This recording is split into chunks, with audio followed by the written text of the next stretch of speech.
So this verse is saying, those who are engaged in the worship of demigods enter into the darkest region of ignorance.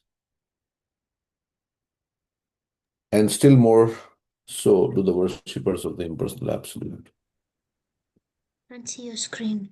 Share it. Share. Thank you. Very good connection.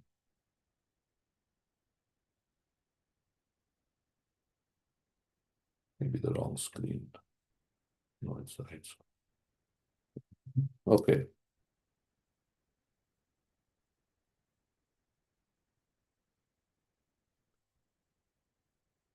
So we were in the middle of this purport.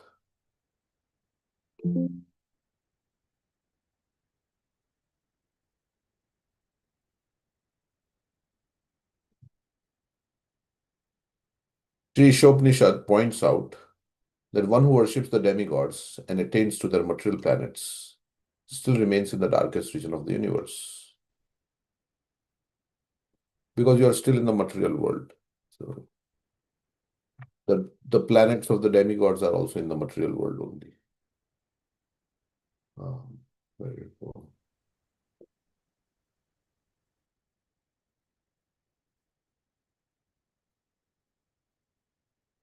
The whole universe is covered by the gigantic material elements. It is just like a coconut, covered by a shell and half filled with water.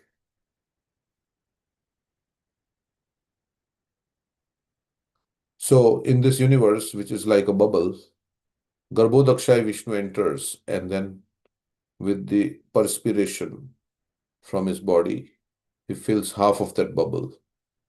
And then he lies on the Anantasesh, and then from his navel sprouts a lotus on which Brahma is born, like that.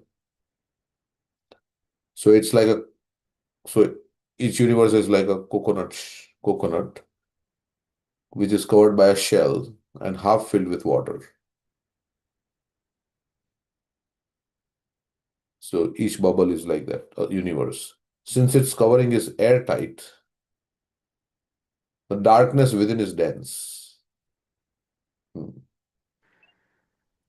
So it is not, it is airtight means there is a shell outside. So inside there is darkness. And therefore the sun and moon are required for illumination. Outside the universe is the vast and unlimited Brahma Jyoti expansion, which is filled with Vaikuntha Lokas. So outside this shell is the Brahma Jyoti, like the light in which there are innumerable Vaikuntha planets. The biggest and highest planet in the Brahma Jyoti is Krishna Lok or Golok Vrindavan, where the Supreme Personality of Godhead Shri Krishna himself resides. So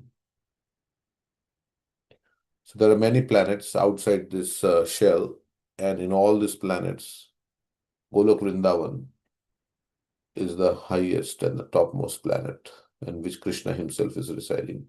Lord Shri Krishna never leaves Krishna Lok. So he never goes outside Golok Vrindavan. We say, Vrindavanam Parityajya. Padamekam na gacchati. Krishna never takes one step outside Vrindavan. So then, well, from there he comes to this universe.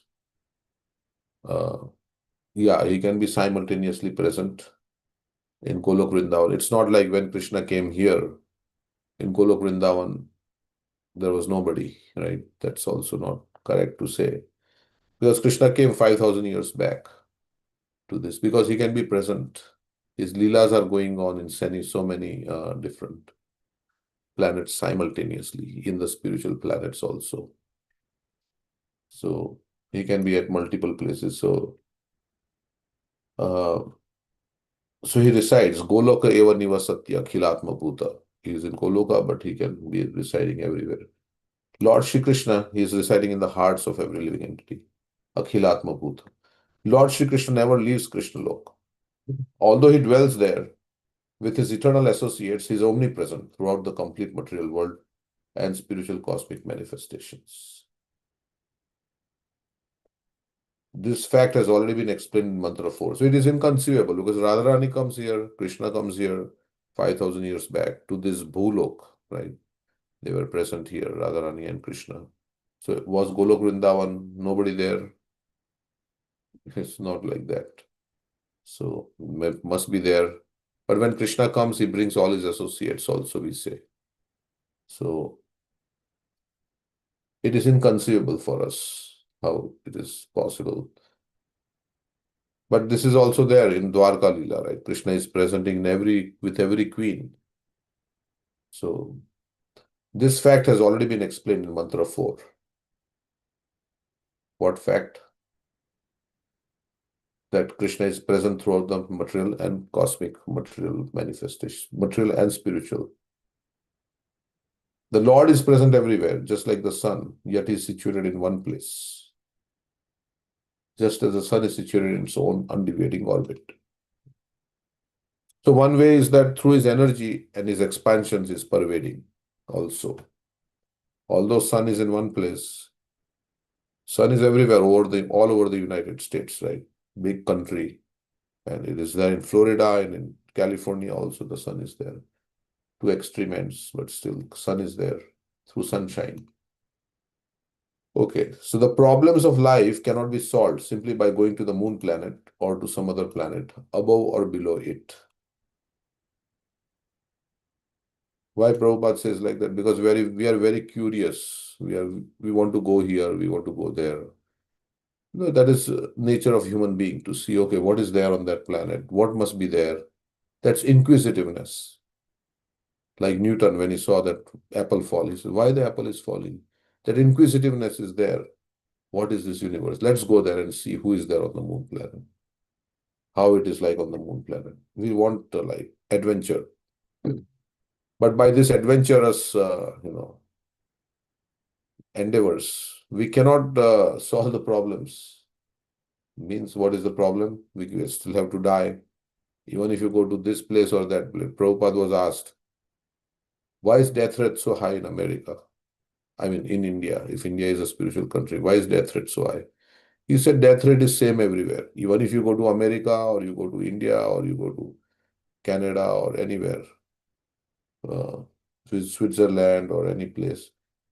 So these problems of life cannot be solved by just traveling from one place to another. Because you can solve the problems of life by becoming Krishna conscious, not by any other thing. So Prabhupada is saying like that.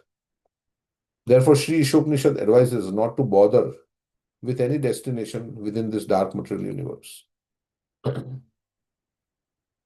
Yeah, Abrahma Bhuvana Alloka Punaravartin Arjuna Mamupityatu Kwanteya Punarjanmana Vidyate. Yeah, Krishna says, right from the highest planet, Brahmalok, to the lowest, everywhere there is repeated birth and death taking place. Of course, they have very long lives in other planets, but still, everybody has to pass away. Even Brahma has to die. So Ishopanishad is saying, don't go. If you worship the demigods, you will go to the demigod planets. But there also, there is repeated birth and death. So don't go there. That's why you say still worshippers of demigods, they enter into the darkest region of ignorance. Means they go to a place where still birth and death is taking place. And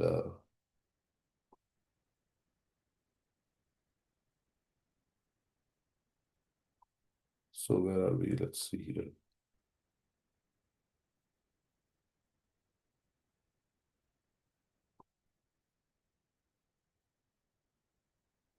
I lost my, yeah. So intelligent person wants to go where there is no problem. Therefore, Sri Ishopanishad advises us not to bother with any destination within this dark material universe, but to try to get out of it and reach the effulgent kingdom of God. There are many pseudo worshippers who become religionists only for the sake of name and fame. So they're not interested in loving God but they are interested in being known as a very great spiritual person. They are called pseudo worshippers. Means pseudo means false, like that. Such pseudo religionists do not wish to get. So if we do Krishna consciousness for any other reason than to love God, then it is considered, we are considered pseudo worshippers. Of course, to approach God for anything is good only, even if you want money or, but it is not the highest. Such pseudo religionists do not wish to get out of the universe and reach the spiritual sky. So they don't want to make solution to the problems. They just want to have a happy material life. So that is why they approach God or demigods. They only want to maintain the status quo in the material world and under the garb of worshipping the Lord. So we all want to become happy. It's not like, I mean, we want a happy situation in this. So we pray to the Lord, right? Because nobody wants unhappiness. By nature, we are anandamaya bhyasat. We are always seeking happiness. So we are, we want to make sure that my happiness is not interrupted. Yeah. So that's why we worship God. But even if you worship God, that doesn't mean you will not get old, you will not get diseased, you will not die. Everybody has to pass away. So intelligent person thinks that why should I, this is going to happen. Is there a way to get eternal life? That's the main thing. The atheist and impersonalist lead such a foolish, atheist and impersonalist lead such foolish pseudo-religionists into darkest regions by preaching the cult of atheism. So Mayavadi is also like atheist philosophy because you don't accept God. The atheists directly deny the existence of the Supreme Personality of Godhead, and the impersonalists support the atheists by stressing the impersonal aspects of the Supreme Lord. Thus far, so you're not recognizing God, so it is indirectly it's atheism. Prabhupada is saying. Impersonalists even they are they recognize the Brahman aspect, but they do not deny that God is a form. So it is also in one way it is atheism. That's what his Prabhupada is saying. By stressing the impersonal. Thus far, we have not come across any mantra in Sri Upanishad in which the Supreme Personality of Godhead is denied. Means the personal form of Lord is denied. We have not come across. It is said that he can run faster than anyone. Those who are running after other planets are certainly persons. And if the Lord can run faster than all of them, how can he be impersonal? So as soon as you say he can run, he can hear, he can do all the activities, then he must be a person. We know that pastime with Radha Govind Maharaj, right? When he was in Kenya and his flight was delayed, and then everybody on the airport, there was namaz time, and everybody was like offering namaz. Then one Muslim man came to Maharaj, and he was arguing about whether Hindus worship deity. Like he was arguing with Maharaj about and whether God, we are depicting God in a personal form. So then Maharaj told him, you prayed just now, right? So you prayed. So when you pray, then can Allah hear your prayers? Yes. Can Allah see you when you are in difficulty? He said, yes. So then if he can see, he can hear you, then he must be a person. So God is a person. And that man got convinced like that. And he gave him a watch as a gift. So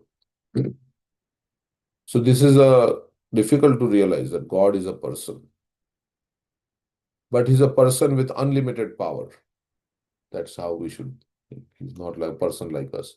The impersonal conception of the Supreme Lord is another form of ignorance, arising from an imperfect conception of the absolute truth.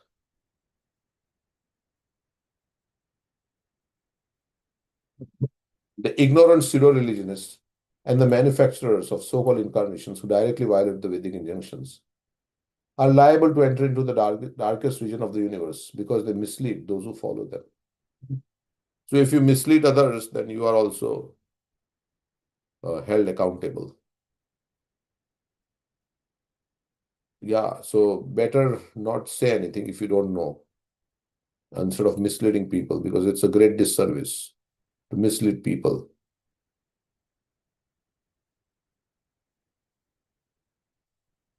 These impersonalists generally pose themselves as incarnations of God to foolish persons who have no knowledge of Vedic wisdom. If such foolish men have no any knowledge at all, it is more dangerous in their hands than ignorance itself. So half-baked knowledge or wrong knowledge can misguide so many people. So it is more dangerous. Like we were saying, if you have some material qualification, it's like what is compared to like, and then you preach, then it is like what is more dangerous? A snake with Jewels on his head. yeah, a snake with a jewel on its head is more dangerous because you are attracted because there's a nice jewel, but it's a snake. So that is how, if you are like materially qualified and you're speaking the wrong philosophy, then we are more dangerous than in that way. Because people tend to put faith because you have some qualification, material qualification. And sometimes you do word jugglery and speak like this. So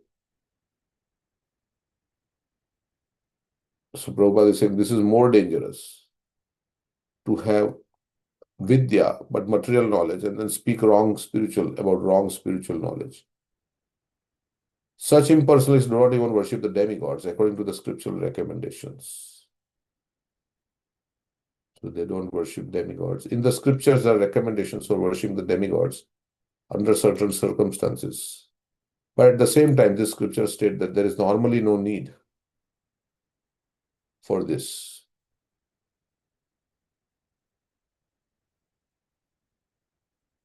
In the Bhagavad Gita 7:23, it is clearly stated that the results derived from worshipping the demigods are not permanent. Antavattu phalam tesham tadbhavati alpamedasham.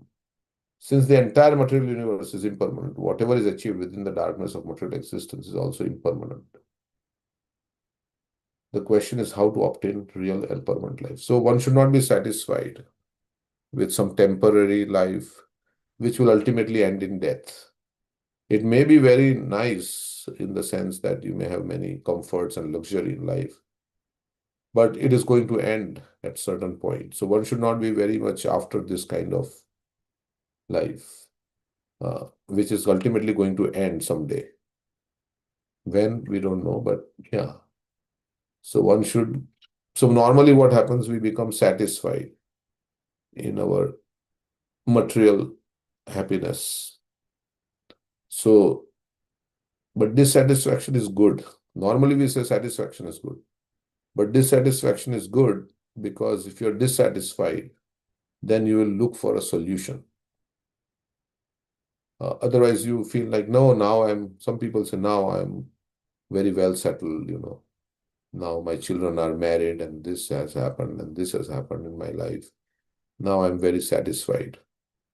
No, but that is not satisfaction, because if you didn't make a solution, the death is coming, and the next life you will be again forced to take another body.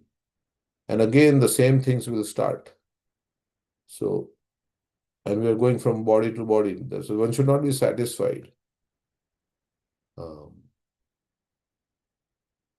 with, we say, with mixed happiness. We want pure happiness. We don't want happiness mixed with a lot of struggle and misery, also like that. So we should not settle for, just as we don't settle for any adulterated thing in this world, right? We don't want milk in which there is a lot of water. No, give me good milk, good quality milk. Don't give me all this adulterated things. In the same way, we should aspire for pure happiness, because that is our real nature. So, but not knowing how to get that, and not knowing that there is a permanent life. We are satisfied with this material life, and we are trying to make some temporary arrangement, and our whole life goes in that temporary arrangement. But we should go to the light, where full of happiness. What is that verse in the Brahma Samhita, where every word is a song, every step is a dance, like that. So we want to go, but we can get into that. We were saying that we can become fully happy if we become fully Krishna conscious in this life. If we become fully Krishna conscious, then we can always be happy. We will never be any distress in our life. You don't have to go to the spiritual world. In this life itself, if you're fully become Krishna conscious, you can be fully happy. Like all the pure devotees, right? They are very joyful, very happy, serving, and they are, of course, you can say other people are also happy, but the devotee is happy in service to Krishna, and others are happy temporarily because they are in sense gratification. So that's the difference. So the real way to obtain happiness is to become like surrender to Krishna, and that way one can get full happiness and bliss. The Lord states that as soon as one reaches Him by devotional service, which is the one and only way to approach personality of Godhead, you have to love Him. You have to love the Supreme Lord. That's the only way you can approach. Like in this world also, if you want to approach somebody and establish a relationship, it has to be based on love. It cannot be based on like some force or control. Right? It has to be a loving relationship. So same thing with the Lord.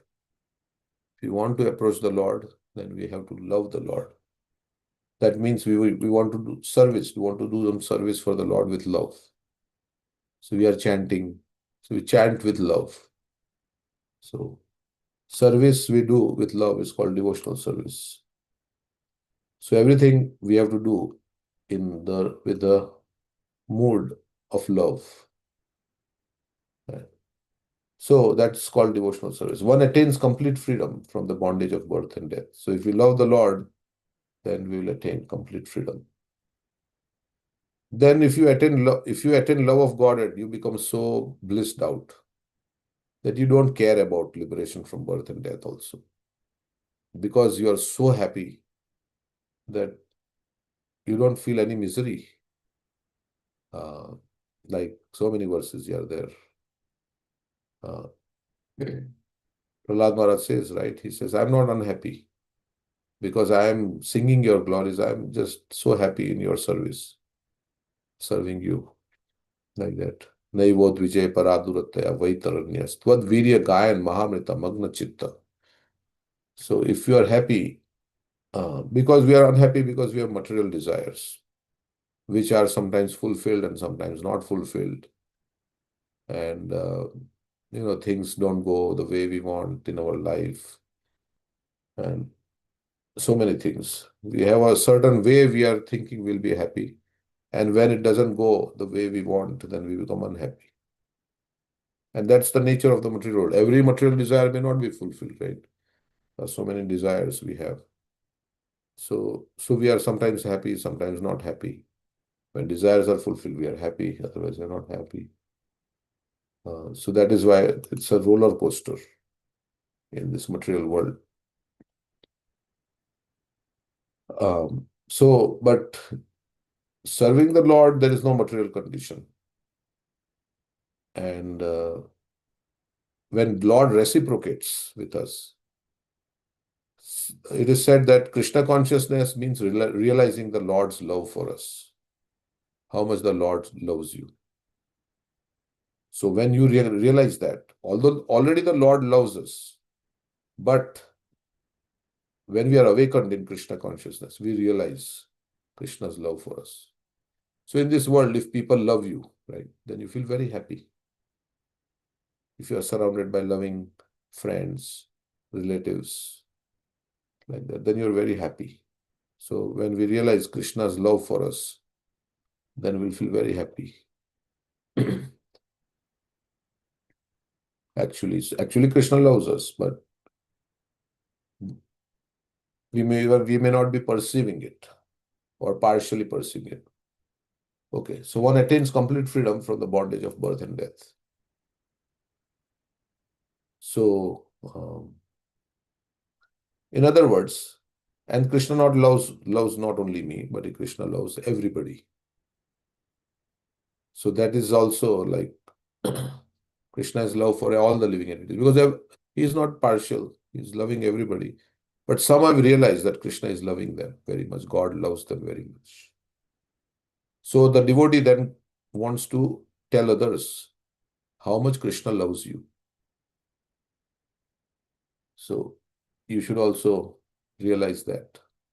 And you should also love Krishna. So that is called preaching. Preaching means to make others realize how much Krishna loves you, how loves the other person, how God is your, Prabhupada says like that, to make others realize that Krishna is your true friend and how much he loves you. That is a true friend also. One who brings you closer to Krishna is a true friend. In other words, the path of salvation from the material clutches fully depends on the principles of knowledge and detachment gained from serving the Lord.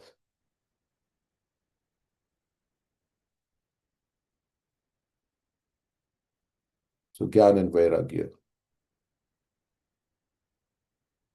is automatically one when one is Gyan and Vairagya,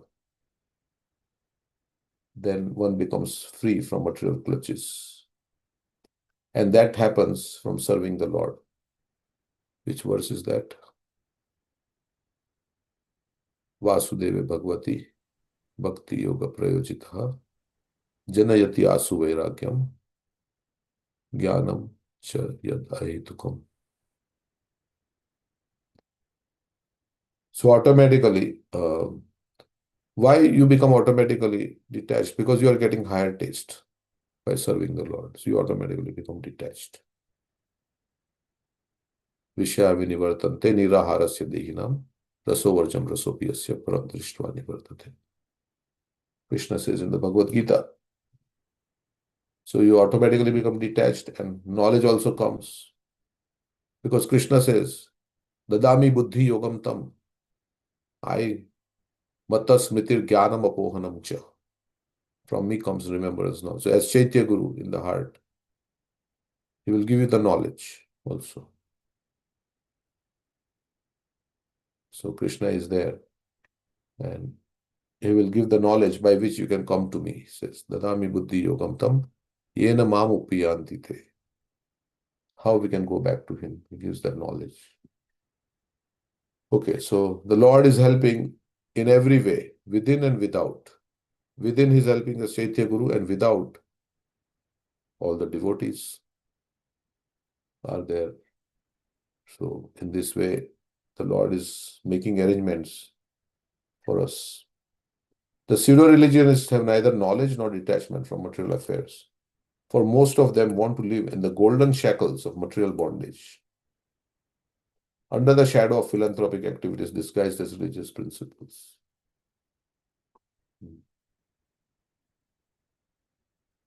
So, yeah, we can do philanthropic activity. It's not bad, as Prabhupada is mentioning here, that philanthropic activity means Manav Seva is Madhav Seva, right? Many people say Manav Seva is Madhav Seva. So, is that correct or wrong? Yes, it is correct also. If you give Madhav to Manav. Manav means man.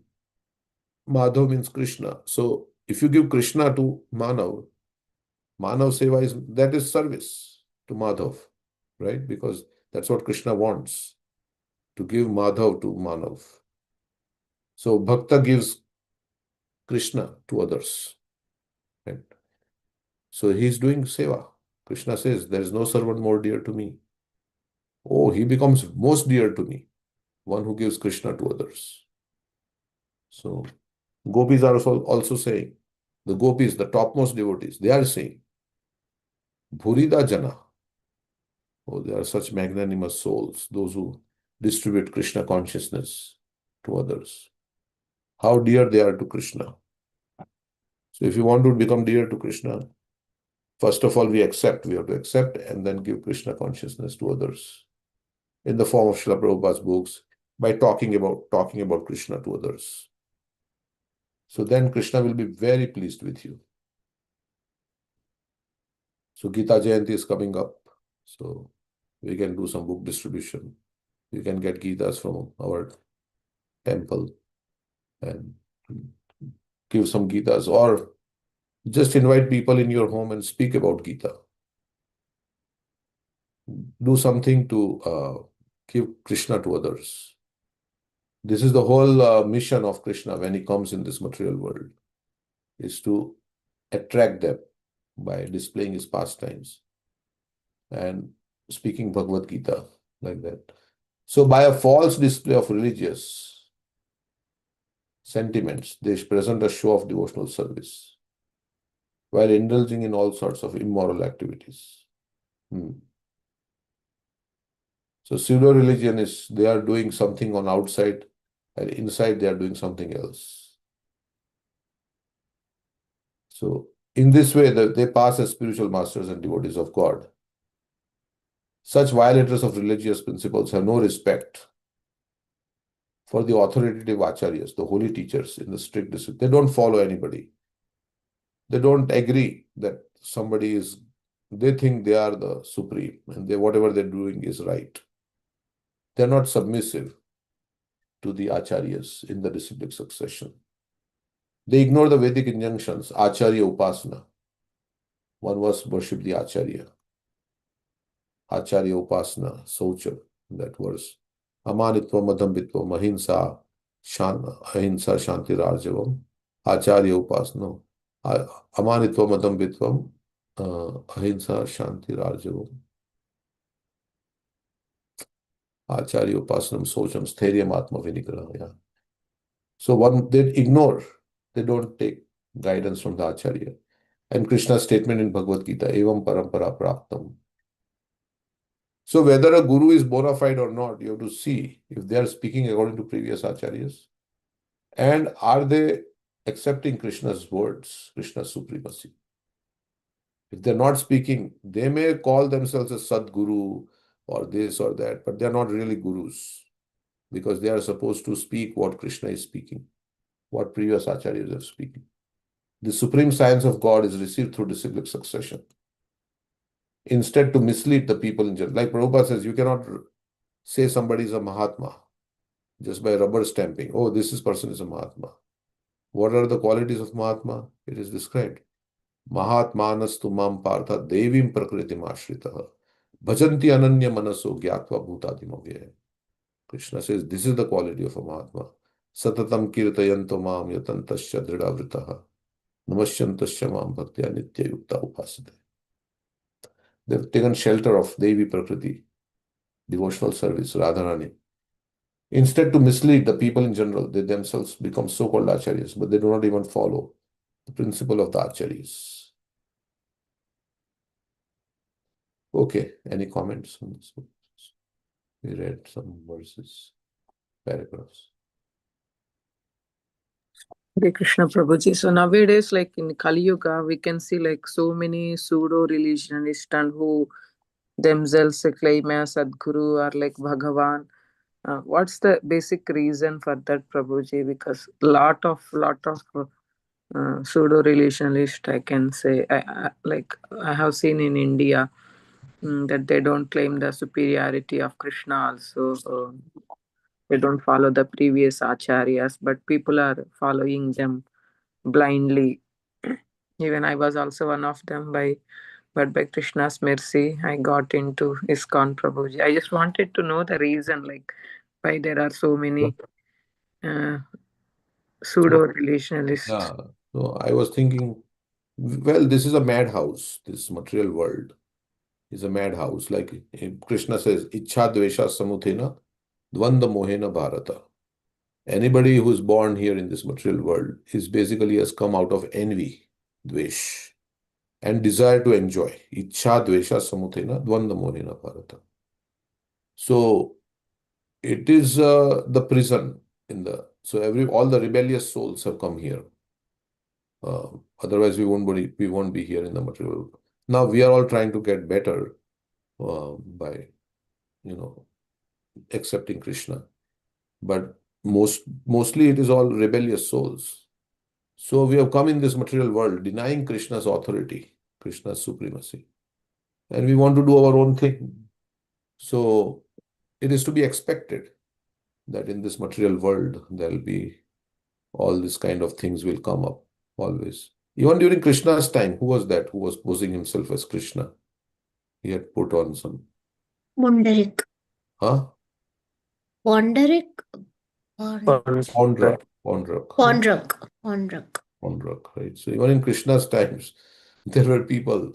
He's saying, "Oh, you are not the real Krishna. I am the real Krishna." Then Krishna, okay, you are the real Krishna. Okay, here is my Sudarshan Chakra coming. Take it. And then Pondrak was. So this is all. We all came in this world to become God, to act like God. So, so it is to be expected, right? That is our desire.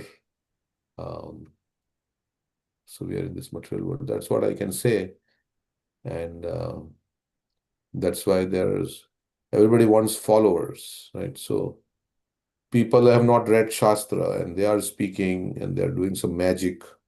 So people are now accepting some man as God, right? So many Babas like that. They are taking delight also in this. So it is, Prabhupada says it's the business of cheaters and the cheated, like that. So those who want to be cheated, they will get a cheater like that who is posing himself as God. So, or like that, something like that. So that is the reason I can say. Anybody else want to say anything else? Why it is like this that people are claiming themselves as God and there are so many followers. Yeah. I think Mataji's question was also why people are so ignorant that they fall under the traps of these fake babas. Because we have not preached enough. Yeah, because they're not read scriptures. Yeah. We need to know scriptures to understand who is a valid guru. We need to know scriptures, right? Because we need to know whether he's speaking according to Shastra or not. Yeah, like sometimes we say if you want to buy gold, then you ought to know the characteristics of gold. Otherwise, somebody will show you what is that. Pittal. Pittal is what is it in English? Pittal. Mm. Brass. Yes, yeah. Brass. So then they say, oh, this pittal is gold. Okay. It's not gold, but you don't know what is gold. So you may, so sometimes if you don't know, then that's why to read books of Prabhupada is very important. That's why they have this, all this, courses and everything, IDC and all this. So before you select, you ought to know the qualifications. What is this? Is this? So now, but so you said you were also in some wrong thing, right? Then you came. How did you come from that wrong thing to the right thing? Like when I read the scriptures, like I understood like uh, whom we have to follow, and because I know like what other people are saying, and so now I can able to know that oh, they are saying the wrong things and they are not following the authority, they are not in the disciplic succession. They are not quoting any scriptures, kind of thing, Prabhuji. So, But how, if you are in the wrong thing, how did you come to the right thing? by Some. knowing some devotees who are in Krishna consciousness, Uh-huh. then I started reading the scriptures. Then I understood that okay, I was in wrong path before. You Then met some devotees and yes, Prabhuji. okay.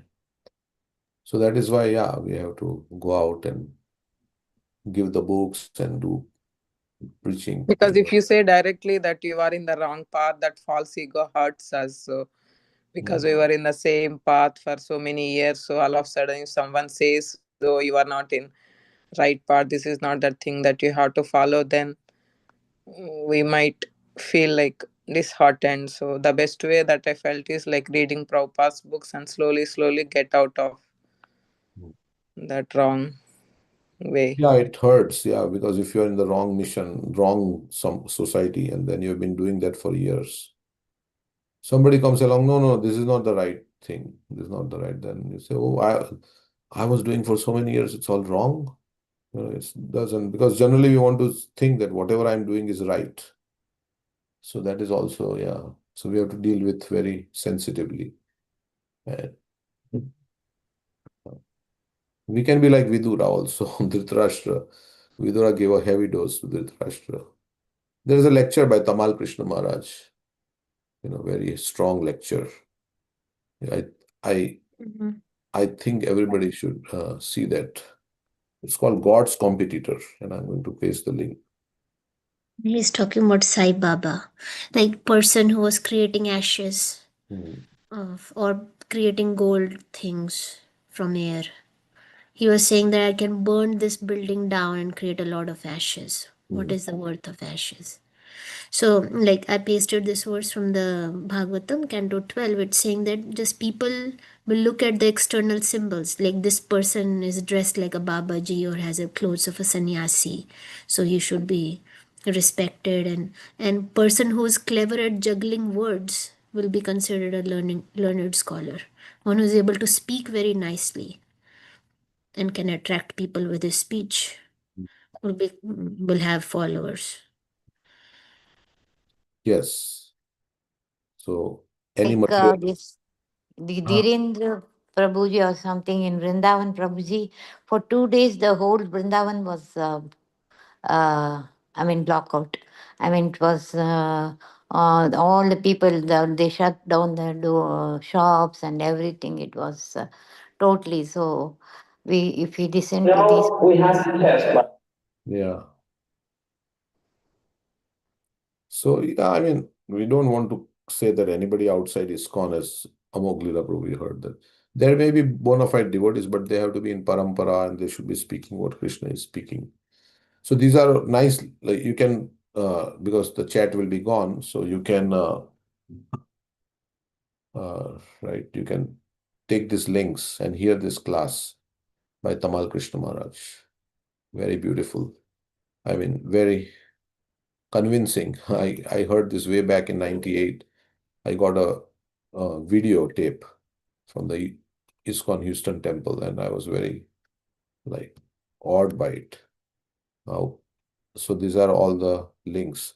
There's different parts. So you can hear this also. It's not very long, but it's nice. Okay, so we'll finish this. These rogues are the most dangerous elements in human society. Which rogues who do not obey the previous disciplic succession and who do not accept.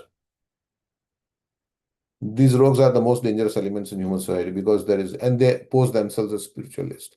If you're a materialist, it's fine. You just say, I'm materialist and don't speak on spiritual subject matter because you don't know.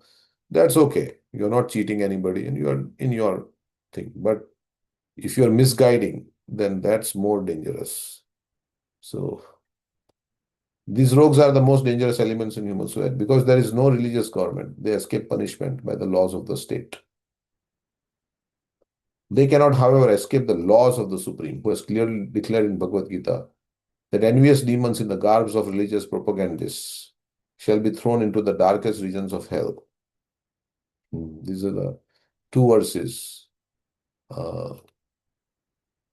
Tanaham dvishata kruran sansareshu naradhaman shipamya jasramo shubhan ashurishwa eva yonishu. Krishna is saying, those who are envious and mischievous, who are the lowest among men, I perpetually cast into the ocean of material existence, into various demonic species of life. And then says, Asurim yonim apanna Muda janmani janmani mama aprapyeva konteya tato yantya adhamam gatim. Attaining repeated birth amongst the species of demonic life, O son of Kunti, such persons can never approach me. Gradually they sink down to the most abominable type of existence. So Krishna is saying like that envious and mischievous, I cast them into lower species of life and demonic species of life. And so that's what Prabhupada is quoting here.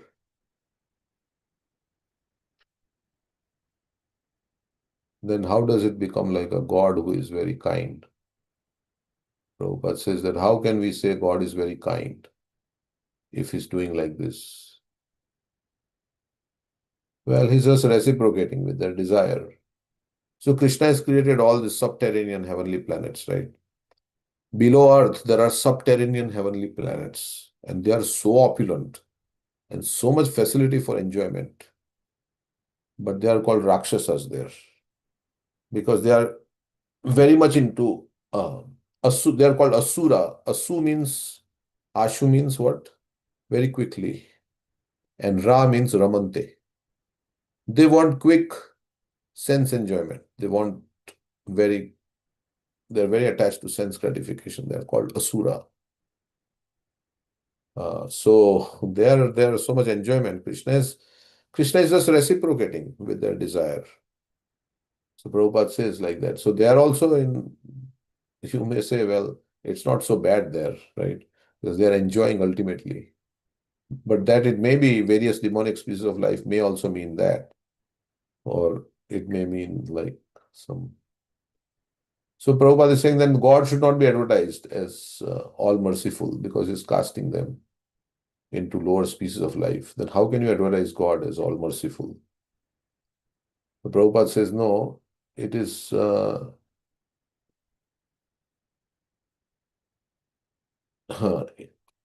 God should not be advertised as all merciful. In answer to this question in Vedanta Sutra, we find that the Supreme Lord has no hatred for anyone. The placing of asuras in the lowest status of life is simply another feature of his mercy. So he's just reciprocating with their desire, but you may say, well, that's not. Sometimes the asuras are killed by the Supreme Lord. So in that way, Krishna shows mercy. So how is God's mercy shown if they are killed by him? That's when they attain salvation. So if you want to become a demon, become a big demon. Not recommended, but sometimes demons also, because they are always thinking of Krishna. Some or other, if you think of Krishna, then some good will come from that also. Because then Krishna will kill you, and then killing and loving by Krishna is both are equal. So because Lord is all good, so everything that he does is all good. So that is also, in that way you can say, he's all merciful. So Sri Isopanishad confirms that pseudo-religionists are heading towards the most obnoxious place in the universe after the completion of their spiritual master business. So they are going they may have many followers, but if they're misguiding the people, then they're going after this, enjoying this life with many followers, they're going to the very obnoxious place, which they conduct. The spiritual master business they are conducting simply for sense gratification. And so then after death, They're going to the most obnoxious place, which may be hellish planets, or which may be mean lower planets. There's difference between lower planets and hellish planets, you know that. So there are 14 planetary systems, there are higher planetary systems, like Janalok, Mahalok, Tapalok, Brahmalok. They are higher planets. Om Bhur Bhuva Swa, they are higher. And then you have other higher planets, Svargalok, then Janalok, Mahalok, like that. I'm not maybe saying in the right order, but and then there are lower planetary systems, which are more opulent than heavenly planets. It is described in the Bhagavatam, 5th canto. Tal, Latal, Sutal, Vital, Talatal, like that. Then below those subterranean heavenly planets are the hellish planets, where there is punishment going on, right, for all the different sins that the living entity has committed. So, so where one goes, Krishna knows, of course, where Krishna sends. Okay. So that is mantra 12. So any comments on what we have read today so far? So we can start. It's only 5 more minutes. So we can Yeah, start. Prabhuji, like in this translation, here the main translation says that those who are the impersonalists, they are in the darkest region of ignorance than those who worship the demigods. Hmm. That's the main thing. Now, Prabhuji, I just wanted to understand what's the reason that impersonalists are more in the darkness of ignorance. Mm, but Because they are propagating philosophy, and they are denying God's form. Of course, there is difference between impersonalists and Mayavadis. So impersonalists, who is an impersonalist in the scriptures? Who was an impersonalist? you can say Adi Shankaracharya is also impersonalist kind of thing, Prabhuji, but I'm not sure. Adi Shankaracharya is more like a Mayavadi. Okay. Of Huh?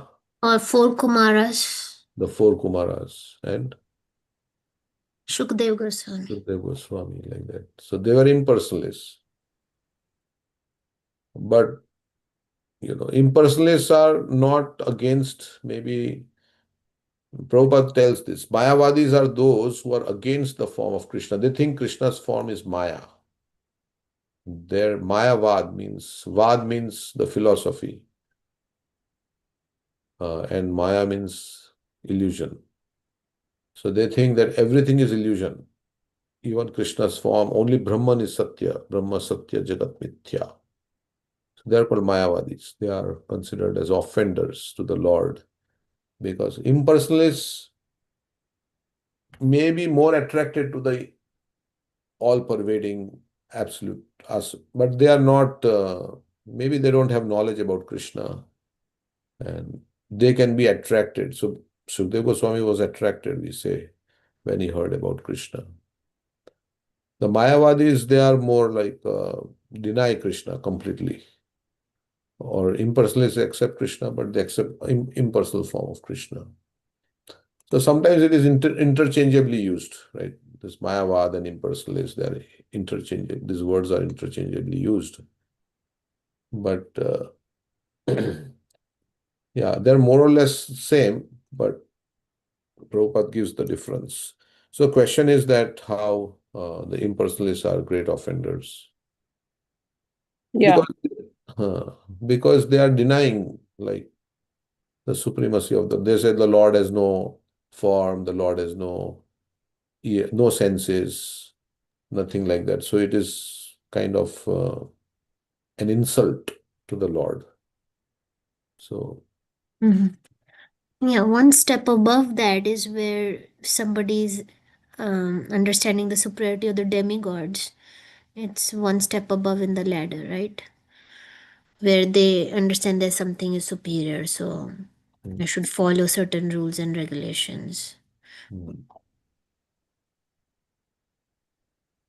so So Prabhupada says yes. So let's see, what is the difference between an impersonalist and a Mayavadi? Prabhupada says very little difference, but still there is difference. Mayavadis means they are speaking that everything is Maya. Krishna is also Maya. An impersonalist means that they are thinking that to merge into Brahman effulgence is better than to keep our personal identity. So Shankaracharya was preaching Mayavad philosophy that. So they are offenders, both in one sense, but the Mayavadis, and that's why that Chaitanya Mahaprabhu said, Mayavad Bhashya Shunile Hoilo Sarvanash. If you hear Mayavad philosophy, then Mayavadi Krishna Aparadhi. There is another. They are offenders to the Lord because they are denying the Lord's and they are propagating wrong philosophy. That's more even dangerous. So in Chaitanya Charitamrita, they said, Prabhu kahe, Mayavadi Krishna Aparadhi, Brahma Atma Chaitanya kahe Niravadi. Sri Chaitanya Mahaprabhu replied, the Mayavadi impersonalists are great offenders unto Lord Krishna. Therefore, they simply uttered the words Brahman, Atma, and Chaitanya. They cannot utter the word Krishna. This is when I think Mahaprabhu is in Varanasi, and let's see, he is getting invitation from all the Mayavadi sannyasis. So here, let's read this pastime. Anyway, this is out of syllabus, but we can read.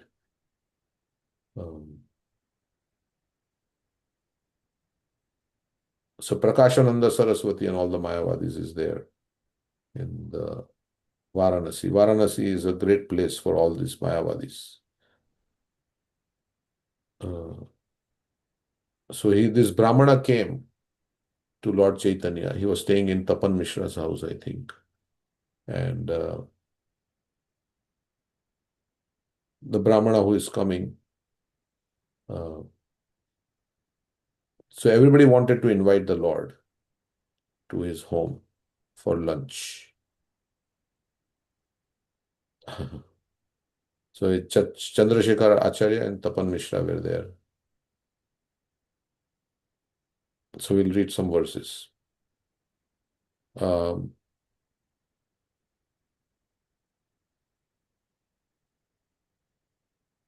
So he's saying, Chandrasekhar Acharya is saying, due to my past deeds, I am residing at Varanasi, but here I do not hear anything but the words Maya and Brahman. Chandrasekhar continued, there is no talk at Varanasi other than discussions on the 6 philosophical theses. So those 6 aspects of Nyaya and like that logic.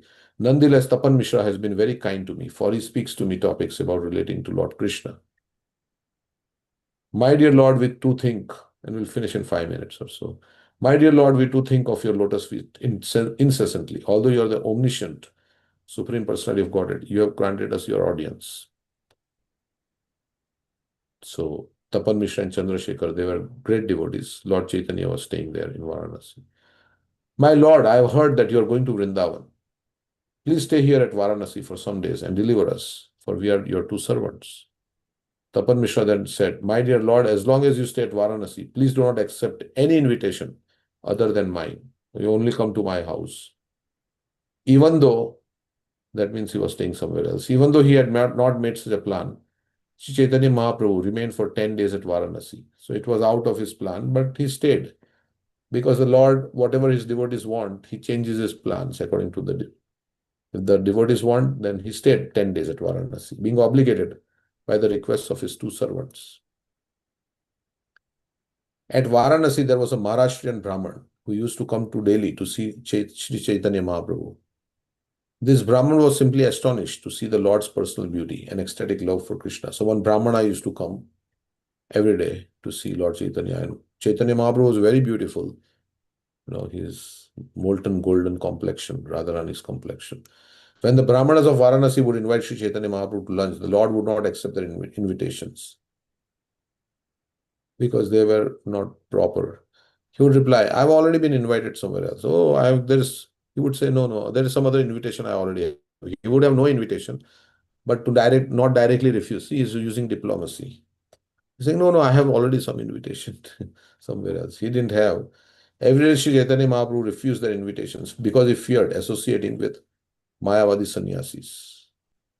There was a great sannyasi named Prakashananda Saraswati. He used to teach Vedanta philosophy to great assembly of followers. So they are very knowledgeable shastrically, and they were preaching all the Vedanta. A Brahmana who saw the wonderful behavior of Sri Chaitanya Mahaprabhu came to Prakashananda Saraswati and described the Lord's characteristics. So this Brahmana who used to go to Lord Chaitanya, now he went to Prakashananda Saraswati and he explained to this Prakashananda Saraswati, what? There is a sannyasi who has come from Jagannath Puri, and I cannot describe his wonderful influence and glories. So he was glorifying Chaitanya Mahaprabhu before Prakashananda Saraswati. Everything is wonderful about that sannyasi. He has a very well-built and luxuriant body, and his complexion is like purified gold. He has arms that extend to his knees. Ajanu lambita bhujo. We have that prayer. Lambita. So lambi means long. And his eyes are like the petals of a lotus. In his person are all the transcendental symptoms of the Supreme Personality of Godhead. Oh, he's so beautiful and he's so amazing, like that. When one sees all the features, one takes him to be Narayan himself. Whoever sees him immediately begins to chant the holy name of Krishna. The Chaitanya Mahaprabhu was so beautiful, and just by seeing him, people were chanting. He was also chanting. We have heard about the symptoms of first-class devotee in Srimad Bhagavatam.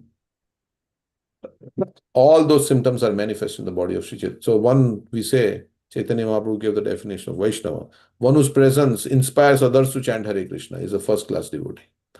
His tongue is always chanting the holy name of Krishna, and from his eyes, tears incessantly fall like the flowing Ganges. Sometimes he dances, laughs, sings, and cries, and sometimes he roars like a lion. His name, Krishna Chaitanya, is all auspicious for the world. Everything about him, his name, form, qualities is unparalleled. So he's saying how great this sannyasi is. Simply by seeing him, one understands that he possesses all characteristics of the Supreme Lord, Supreme Personality of God. Such characteristics are certainly uncommon. Who will believe it? Prakashananda, he heard, oh, Chaitanya Mahaprabhu. He laughed. Joking and laughing at the Brahmana, he began to speak as follows. Yes, I have heard about him. He's a sannyasi from Bengal and he's very sentimental. I have also heard that he belongs to the Bharati Sampradaya, for he's a disciple of Keshav Bharati. However, he's only a pretender. He's telling Chaitanya Mahaprabhu is a pretender. Prakashananda Saraswati continued, I know that his name is Chaitanya and that is accompanied by many sentimentalists. I know his dances, and there are other sentimental people who is dancing and like singing in sentimental, emotional. His followers dance with him and he tours from country to country and village to village. I know what you are telling. I know. Whoever sees him accepts him as the Supreme Personality of Godhead, since he has some mystic power by which he hypnotizes people, and everyone who sees him become illusioned. So he has some, he's some Mayavi, he has some power. So Sarvabhauma Bhattacharya was a very learned scholar, but I have heard that he has also become a madman. Oh, in Jagannath Puri, Sarvabhauma Bhattacharya, he was also but he also got association of this crazy sannyasi who hypnotizes people, and he also became mad. This Chaitanya is a sannyasi in name only. Actually, is a first-class magician because they don't accept like that. In any case, his sentimentalism cannot be very much in demand here in Kashi. In other places, he can do all this, but in Kashi, we have the stronghold. We can distinguish who is real and who is not real. Do not go to see Chaitanya. So he's telling this Brahmana who is very impressed by Lord Chaitanya. Do not go to see Chaitanya. Just continue hearing Vedanta. If you associate with upstarts, you'll be lost in this world and in the next. So if you will also become hypnotized and you'll also become crazy, don't go there. When the Brahmana heard Prakashananda Saraswati speak like this about Sri Chaitanya Mahaprabhu, he became very much grief-stricken. He did not like it. Chanting the holy name of Krishna, he immediately left. because he's criticizing Lord Chaitanya. So this Brahmana devotee could not take it. The mind of Brahmana was already purified by seeing the Supreme Personality of Godhead, Sri Chaitanya Mahaprabhu. He therefore went to Sri Chaitanya Mahaprabhu and described what had taken place.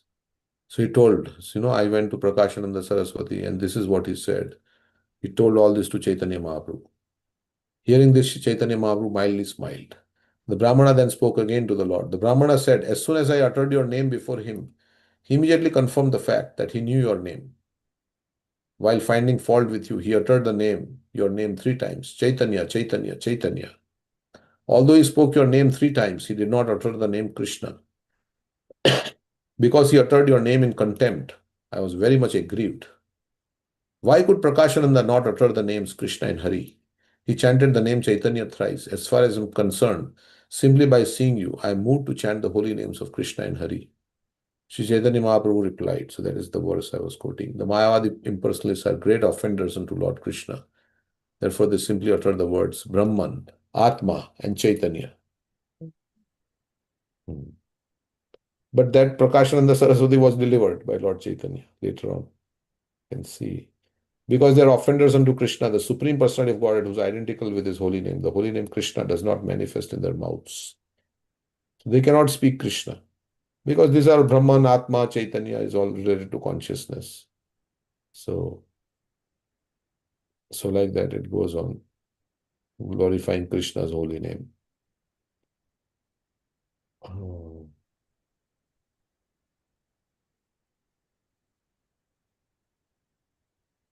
Yeah. And Chaitanya Mahaprabhu says, I've come to preach here, but I don't have any customers here in Varanasi. And I have brought this big load to sell, but I have to take it back because I don't have any customers. Okay, so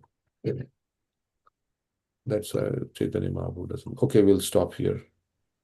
Thank you very much. Hare Krishna. See you another time.